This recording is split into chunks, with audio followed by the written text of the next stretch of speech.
May katanungan lamang po ako sa mga eksperto pagdating sa mga sombrero. Kahit anong sombrero. Yes! May nakapagsabi kasi sa akin na hindi daw dapat nilalaban ang mga sombrero.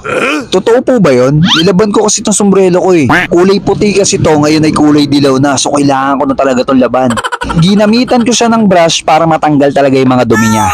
Sobrang hilig ko talaga sa mga sombrero. Mas mahilig pa nga ako sa sombrero kaysa sa mga sapatos. Pero hindi ko talaga alam paano sila mapapanatiling maganda.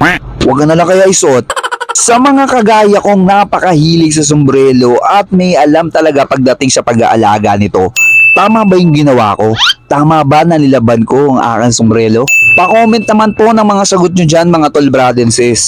Para naman po makakuha ko ng tip at kung paano aalagaan ng ganitong mga sombrero. Siguro pinagtatawanan ako ng iba pero wala akong pake. Gusto ko talaga malaman ng mga sagot nyo.